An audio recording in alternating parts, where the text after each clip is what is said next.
कसली तयारी चालली हो?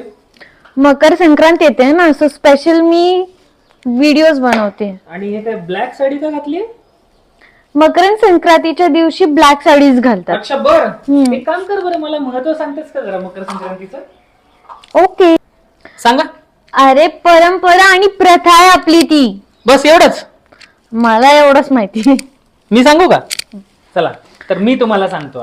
तर मकर संक्रांतीचा विशेष म्हणजे या दिवशी सूर्याचं उत्तरायण चालू होतं आणि या दिवशी सूर्य धनु राशीतून मकर राशीत येतो, म्हणून याला मकर संक्रांती म्हणतात. तर हा सूर्यपूजेचा दिवस मानला जातो, कारण या दिवशी सूर्यदेवाची पूजा केली जाते. या दिवसापासून दिवस मोठा आणि रात्र छोटी होऊ लागते. शेतकऱ्यांसाठी तर हा विशेष आहे, कारण या दिवसापासून नवीन पीक हंगाम सुरू होतो. अच्छा, तर मला हे पण सांग की संक्रांतीच्या दिवशी आपण तिळगुळच का देतो? याला कारण आहे दान धर्माची प्रथा आपण निर्माण केली आहे. दान धर्म का?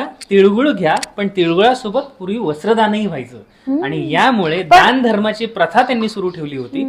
लोक एकमेकांना तिळगुळासोबत वस्त्रदान सुद्धा करायचे.